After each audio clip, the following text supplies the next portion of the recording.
Baik, terima kasih pemirsa, kembali di Damai Indonesiaku. Pemirsa, di antara akibat dan dampak ketika kita menyelewengkan amanah yang diberikan dari Allah kepada kita, hilangnya kepercayaan orang atau hilangnya kepercayaan masyarakat kepada kita. Dan tentunya akibat yang lebih besar, azab dari Allah Subhanahu wa Ta'ala. Ingin tahu lebih lengkapnya ketika dampak atau akibat ketika kita menyelewengkan sebuah amanah? Insya Allah selengkapnya akan disampaikan oleh guru kita, Kiai Haji Khalil Nafis. Assalamualaikum warahmatullahi wabarakatuh.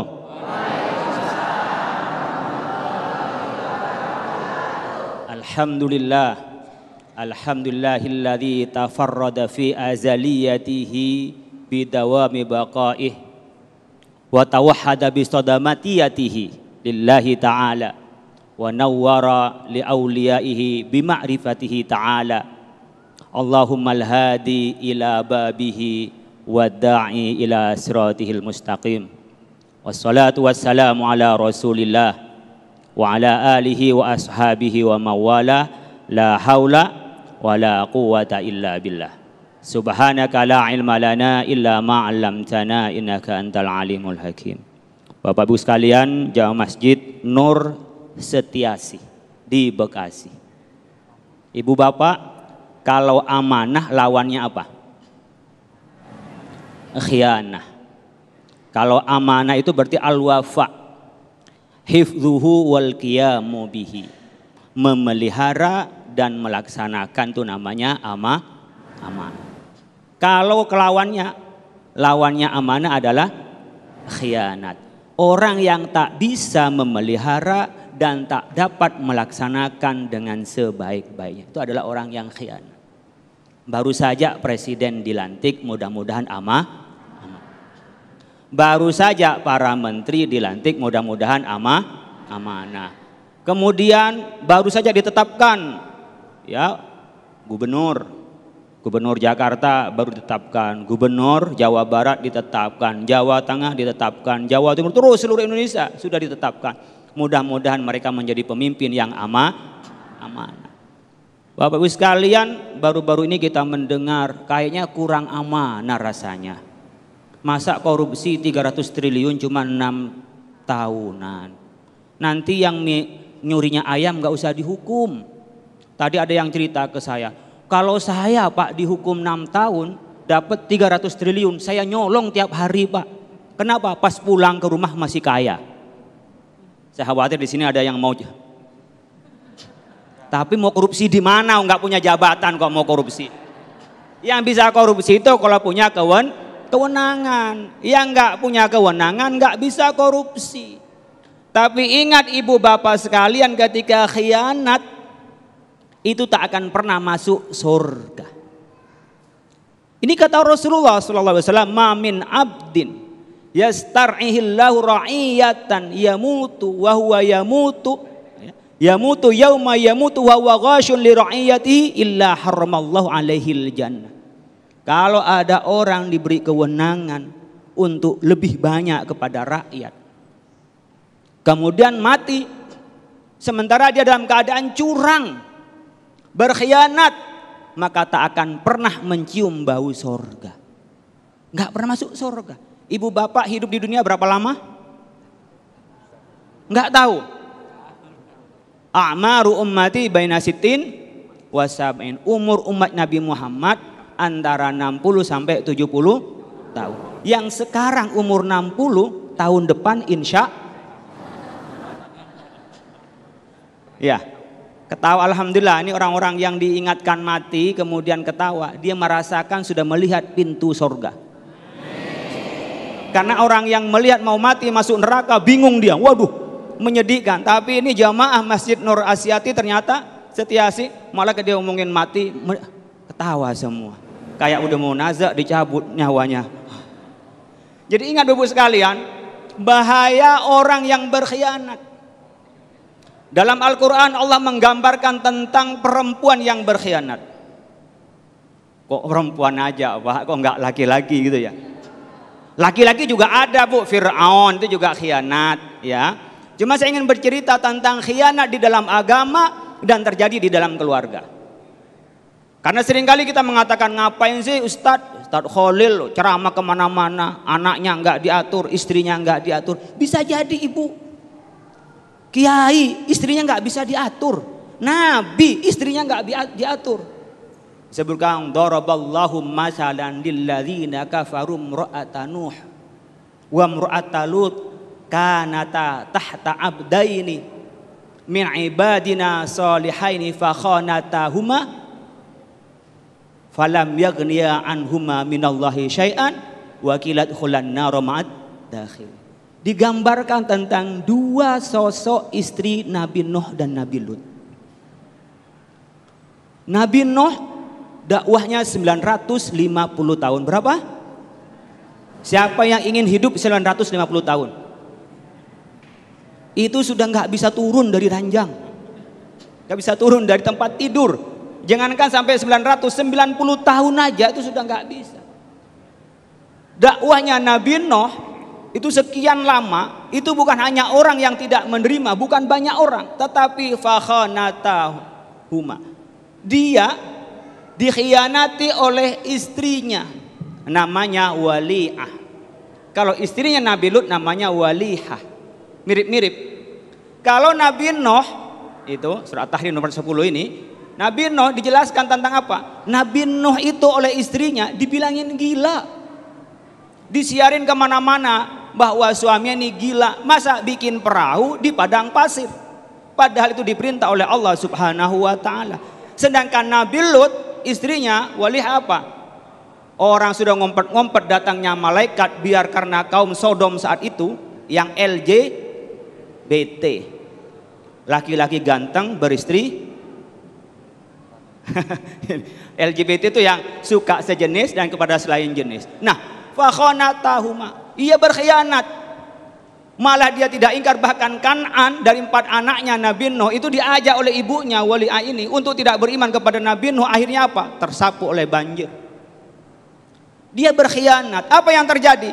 Ketika khianat Bapak Ibu sekalian, istri pun falam yaghniya anhuma, tidak bisa diselamatkan. Jangan karena nanti anaknya kiai, anaknya ustadz, nggak ada urusan. Anak istrinya Nabi pun kalau tidak beriman tidak bisa diselamatkan oleh suaminya. Anaknya pun kan tak bisa diselamatkan oleh suaminya. Harus dari imannya sendiri, harus dari amalnya sendiri. Jadi jangan mengandalkan keturunan, jangan mengandalkan dari teman, tapi kalau dirinya tidak beriman kepada Allah Subhanahu wa ta'ala. Ini namanya khianah fiddin. Khianat di bidang agama. Diperintahkan oleh Allah Nabi Nuh sebagai rasul pertama, istrinya tidak iman. Maka jangan ngomongin ustadz ceramah kemana-mana istrinya nggak benar. Tidak semuanya dari pendakwah itu, bahkan rasul pun istrinya tidak beriman. Istrinya Nabi Nuh dan istrinya Nabi Lut. Tapi kita wajib menyampaikan, tapi tidak untuk membenarkan anaknya ustadz itu nakal. Kalau khianat Bapak Ibu sekalian, apa yang terjadi? Wakilat khulan nar ma'ad dakhilin. Masuk neraka kedua-duanya.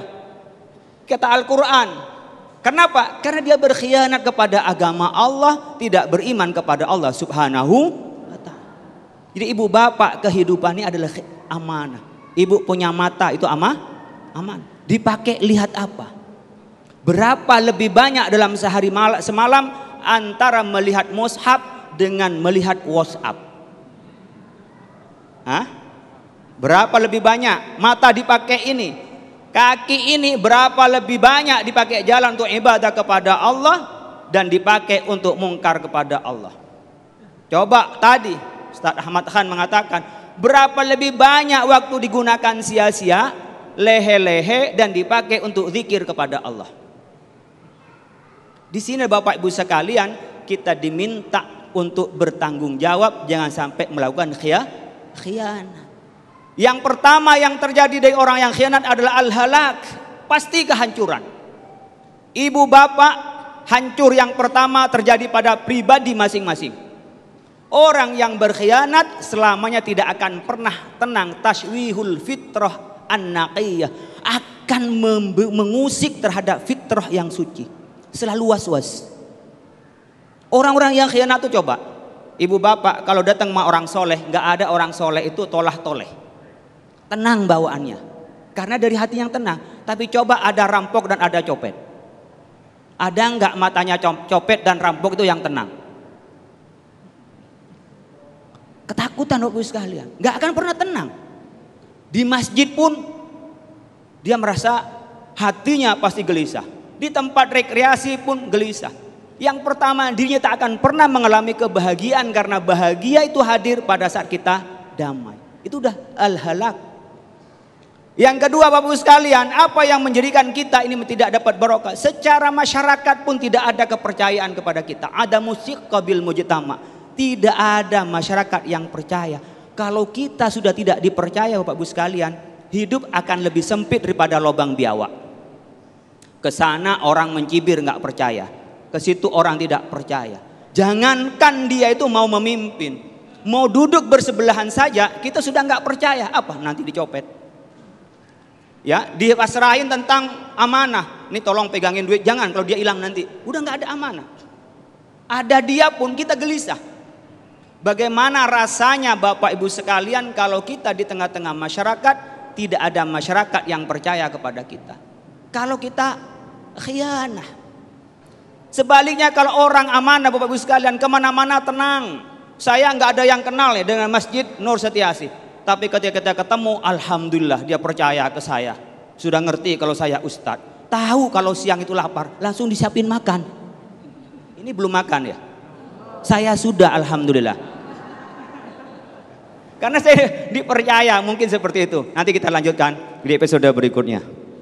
Baik, Masya Allah, tabarakallah, terima kasih Kiai Haji Khalil Nafis yang melengkapi sebuah tema yang sangat menarik ini, yaitu iman dan amal. Itulah yang harus kita pupuk kuat-kuat di dalam hati kita ketika kita mendapatkan sebuah amanah. Maka insya Allah ketika kita memupuk kuat-kuat iman dan amal, insya Allah akan dijauhkan dari hal yang menyelewengkan atau mengkhianati sebuah amanah.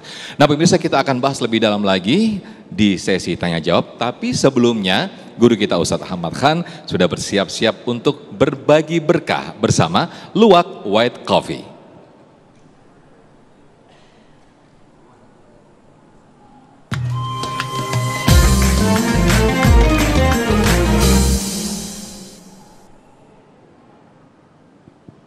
Assalamualaikum warahmatullahi wabarakatuh. Alhamdulillah jamaah, kali ini saya akan berbagi berkah bersama Luwak White Coffee. Buat jamaah sekalian yang beruntung di hari ini dan bisa menjawab pertanyaan yang saya sampaikan, insya Allah akan mendapatkan hadiah uang tunai 1 juta rupiah yang dipersembahkan oleh Luwak White Coffee. Tapi jangan lupa dipotong pajak ya. Pertanyaannya gampang kok jamaah sekalian. Nanti yang bisa jawab tunjuk tangannya, tapi jangan langsung dijawab. Nanti saya akan pilih untuk maju ke depan dan jawab di depan. Nih pertanyaannya. Tadi di segmen pertama disampaikan banyak sekali macam atau jenis daripada amanah Allah Subhanahu wa taala kepada manusia. Saya minta dari semua amanah itu tolong sebutkan 3 saja amanah Allah Subhanahu wa taala kepada manusia. Ayo angkat tangan. Yang ini. Ayo silakan. Maju banyak ke depan.